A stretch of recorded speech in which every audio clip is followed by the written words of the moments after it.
Passive investment vehicles now control upwards of 50% of the United States stock market. The actual owners of these passive investment vehicles decided passive investing makes the most sense for them, yet in doing so, passive investors have empowered the large index funds to become the biggest activists in the market. These passive managers now enjoy enormous, and I would argue undue, influence over corporate governance.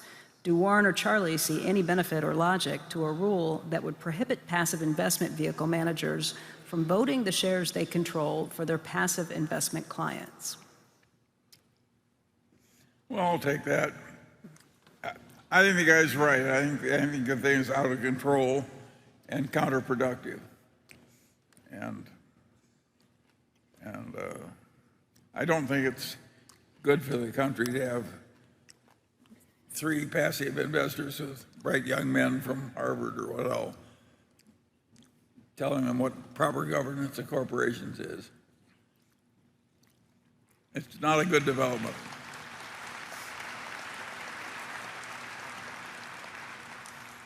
And it is, and I think indexing, if it gets to 90%, then it won't work very well at all. But at the moment, it's worked fine. Yeah, well, the one thing you can count on, too, is that if it does look like it's going to, if the public opinion shifts over to the idea that it really is a good idea to let 3 people decide the fate of every company in corporate America, the 3 people, and they won't collaborate or do anything. They're evil people in the least. I mean, they're just doing what you and I would do. They would figure, we don't care that much about voting. What we do care about is keeping a lot of assets under management. So we'll figure out something that ends up reflecting public opinion, and then politicians won't get mad at us. And our only threat really is the politicians get mad at us and regulate us in some ways. So we'll head it off.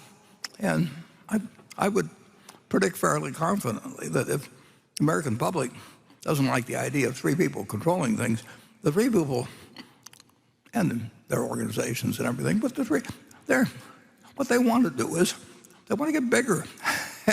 And they wouldn't be where they are in life if they hadn't wanted to get bigger. Those things don't happen by accident. That doesn't mean it's the only thing they want. They want their investors to get good results and everything. But they are certainly not going to follow a policy which is going to cause a backlash that causes them to be a lot smaller then.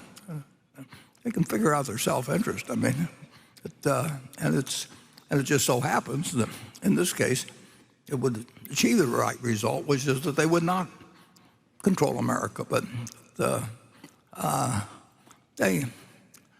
do what's good for themselves, and what they have to do, what's politically acceptable.